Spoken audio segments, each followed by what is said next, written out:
হরে কৃষ্ণ। শ্রীমৎ নবম অধ্যায়ে মহামতি ভীষ্মের কৃষ্ণ স্তুতি, এই বিষয়টি অতি সুন্দরভাবে বর্ণনা করা হয়েছে। কুরুক্ষেত্র যুদ্ধের পর যুধিষ্ঠির মনে ভয়ানক দুঃখ, কিছুতেই তিনি শান্তি পাচ্ছেন না। কেবল এই ভাবছে, হায় এ কি করলাম! নিজের ভোগ সুখের জন্য সামান্য রাজ্যের লোভে কত প্রাণী হত্যা করলাম, কত অক্ষহীনী সৈন্য ধ্বংস করলাম। বাল দ্বিজ সুহৃদ মিত্র পিতৃ ভাতৃ গুরু দ্রুহ ন মে সন্নিরয়ান মোক্ষ হ্যাপি বর্ষা জুতা জুতৈহ।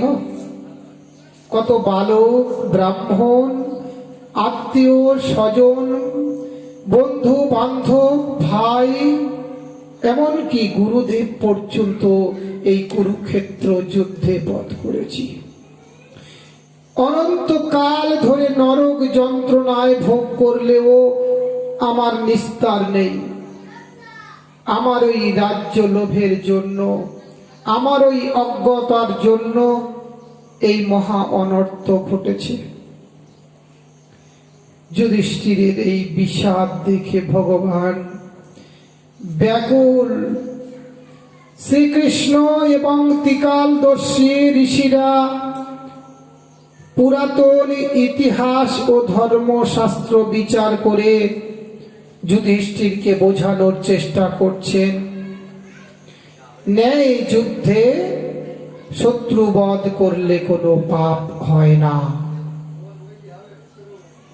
কিন্তু যুধিষ্ঠিরের মনে থেকে কোনো রকমেই আত্মীয় বধের চিন্তা যাচ্ছে না।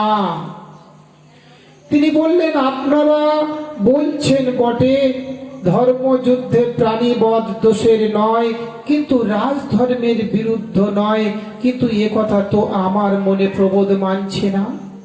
কারণ রাজা যদি প্রজা পালনের জন্য, শত্রু নাশের জন্য যুদ্ধ করেন এবং তাতে যদি প্রাণী হত্যা হয়, তাহলে অধর্ম হয় না বটে, কিন্তু আমার পক্ষে তো তা প্রযোজ্য নয়।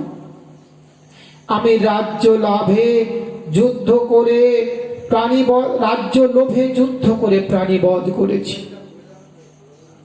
সুতরাং অনন্ত নরক ভোগ আমায় করতেই হবে। এখন আপনারা আমাকে বৃথা আশ্বাস দিচ্ছেন, এতে কি লাভ? যদি যুদ্ধের আগে আমায় বারণ করতেন তবেই যথার্থ বন্ধুর কাজ হতো। যুধিষ্ঠিরকে কোনো রকমেই শান্ত করা যাচ্ছে না।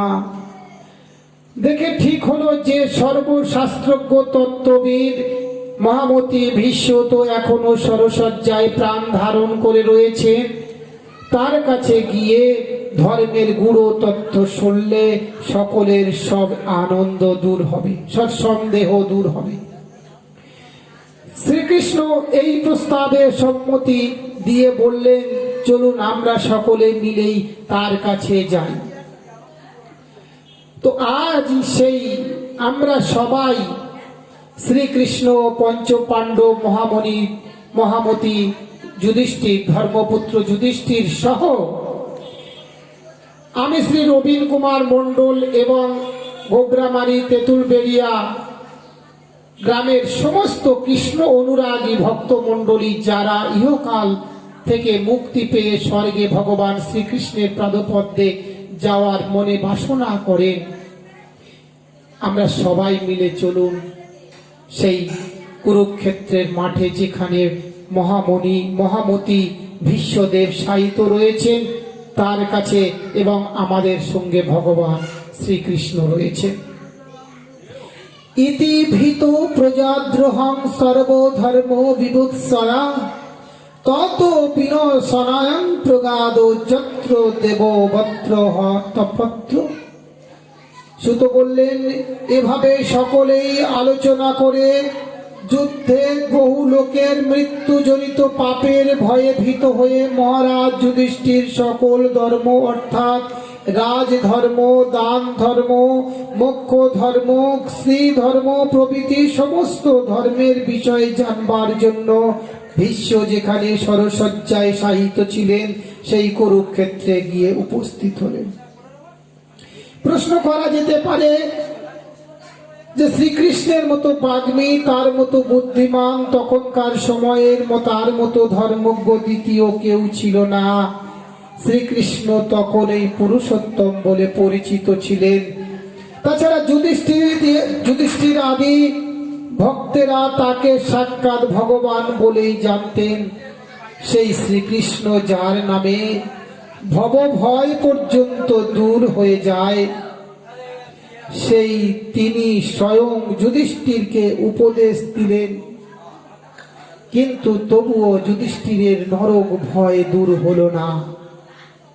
যেমন আমাদেরও এত কাজ করছি, এত ধর্মের কাজ করছি, উপোস করছি, গঙ্গায় স্নান করছি, পূজা করছি, ঠাকুর দেবতা ডাকছি, তবুও যেন আমাদের এই ভব ভয় আমাদের দূর হয় না।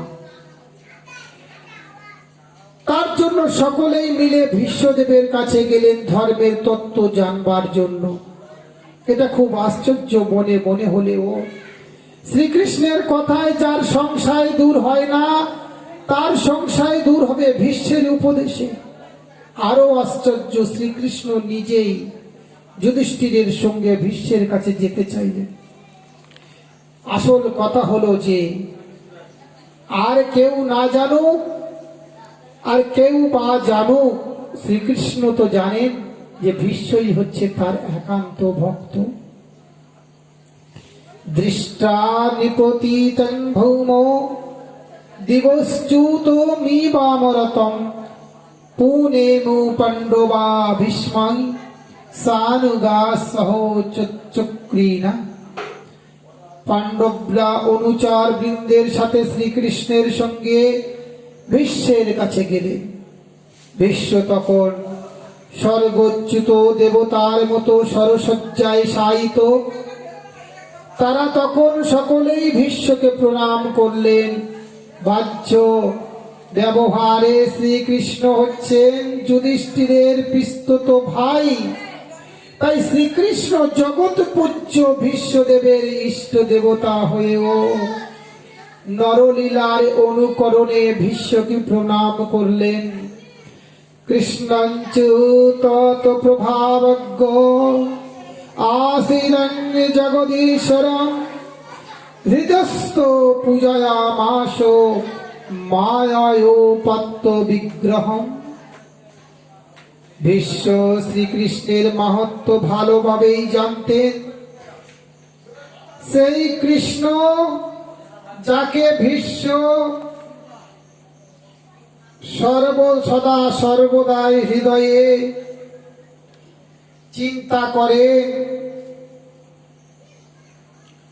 তার সর্বদা মনে চিন্তা করেন, সেই জগদীশ্বর শ্রীকৃষ্ণ কৃপা করে তার কাছে এসেছে। ভীষ্ম মনে মনে তাকে প্রণাম করে বলছে, প্রণাম তোমারে ঘনশ্যাম, প্রণাম তোমায় ঘনশ্যাম, প্রণাম তোমায় ঘনশ্যাম, প্রণাম তোমায় ঘনশ্যাম, প্রণাম তোমায় ঘনশ্যাম, প্রণাম তোমায় ঘনশ্যাম। তোমার চরণ শরণ করে এ অভয় বার অবহরি, তোমার চরণ শরণ করে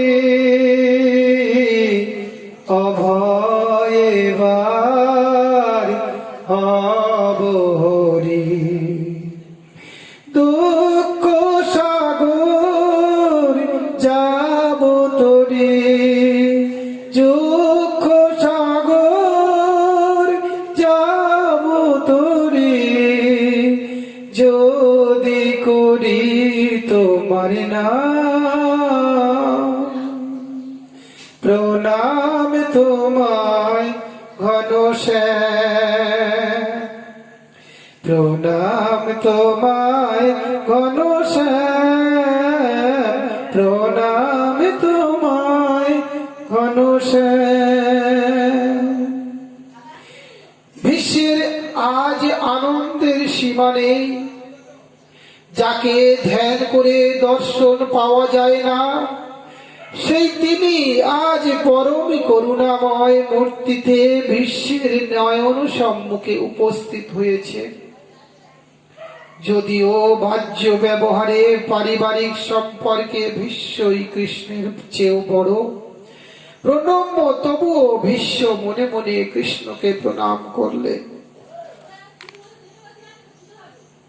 মহারাজ যুধিষ্ঠির নিজের সন্দেহ মেটাবার জন্য ভীষ্মের কাছে উপস্থিত হয়ে এসেছেন। ভীষ্ম তা বুঝতে পেরে প্রথমে শ্রীকৃষ্ণের মাহাত্ম্য প্রকাশ করে যুধিষ্ঠিরের সন্দেহ দূর করতে আরম্ভ করলেন। ভীষ্ম পরম ভক্ত, তিনি জানেন যে ভগবানের মাহাত্ম্য হৃদয়ঙ্গম করতে না পারলে শত সহস্র যুক্তি তর্কের দ্বারাও কোনো সন্দেহ নিরসন হবে না। তাই ভীষ্ম যুধিষ্ঠিরকে বললেন যে তোমরা যাকে পরম বন্ধু বলে জেনেছ, সেই কৃষ্ণই সাক্ষাৎ ভগবান।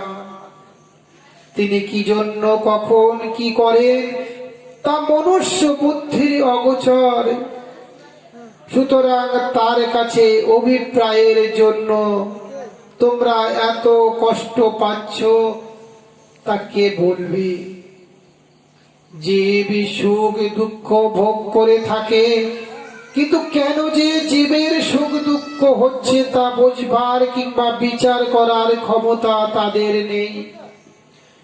সুতরাং যখন যে অবস্থা আসবে, তাই ভগবানের কৃপা মনে যথাসাধ্য কর্তব্য পালন করে যাওয়াই বুদ্ধিমানের কাজ। শ্রীকৃষ্ণের কৃপায় এখন তোমরা পৃথিবীর অধীশ্বর হয়েছ। সুতরাং তার কথা স্মরণ করে তোমরা রাজার যে ধর্ম, সেই প্রজা পালনের ধর্ম রূপে রহিত রত আছো। ইনি ভক্তের আনন্দ দেবার জন্য যদুকুলে জন্মগ্রহণ করে তোমাদের সাথে আত্মীয়তার সূত্রে আবদ্ধ হয়ে কতই লীলা না করেছেন। শ্রীকৃষ্ণ তোমাদের প্রেমে একেবারে বশীভূত। কাদের প্রেমে? হ্যাঁ, ভাগবতে কি বলছে? ভাগ্যহীন লোকেরা তাকে এই লীলা মাধুর্য আস্বাদন করতে পারে না। বলছে তোমাদের সাথে আত্মীয়তার সূত্রে আবদ্ধ হয়ে কত লীলা না করেছে, তাই না? কার সাথে করেছে লীলাটা? দ্বারকায় করেছে, মথুরায় করেছে, কুরুক্ষেত্রে যুদ্ধে করেছে। তো সেই যারা ভক্তিহীন মানুষ ভগবান শ্রীকৃষ্ণের সেই দ্বারকা লীলাটা আস্বাদন করতে পারে না, শুনতে পারে না, জানতে চায়ও না। তার কুরুক্ষেত্রের লীলা তার জানতে চায় না। এটাই হচ্ছে ভগবান বিরতি বিরোধ। ভগবান শ্রীকৃষ্ণকে জানতে গেলে তার দ্বারকা লীলাটা, কুরুক্ষেত্র লীলাটা জানা তার আবশ্যক।